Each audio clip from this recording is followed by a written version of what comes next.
आज जेवणामध्ये मी 2 भाज्या बनवलेल्या होत्या. काल फक्त गवार बनवले म्हणून त्यांनी व्यवस्थित जेवण केलं नाही. त्यांना घरी सुट्टी असली की त्यांना कमीत कमी 2 भाज्या लागतात. तर आज सुट्टीचा दुसरा दिवस होता म्हणून म्हटलं चला आज 2 भाज्या बनवूनच टाकाव्यात. तर एक त्यांना आंबट भाजी लागते आणि एक नॉर्मल भाजी लागते. आंबट भाजीमध्ये ताक फोडणी, दही फोडणी, दह्याची भाजी किंवा कढी वगैरे बनवावी लागते. तर दूधवाल्याला एक दिवस अगोदर सांगावं लागतं की दही घेऊन या. तर मी सांगितलेलं नव्हतं म्हणून घरामध्ये दही नव्हतं, तर टोमॅटो होते म्हणून मी टोमॅटोची चटणी बनवली. टोमॅटोची भाजी पण त्यांना आंबट भाजी म्हणून चालते.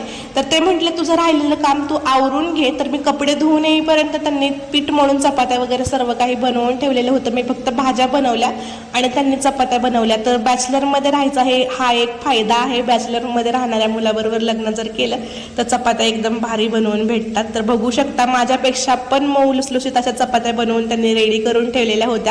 सोबतच पिल्लूसाठी साखरेची गोड चपाती बनवलेली होती. ती पण एकदम मऊ लुसलुशीत अशी झाली होती. म्हणजे माझ्यापेक्षा पण भारी चपात्या ते बनवतात आणि पीठ पण ते स्वतःच मळतात.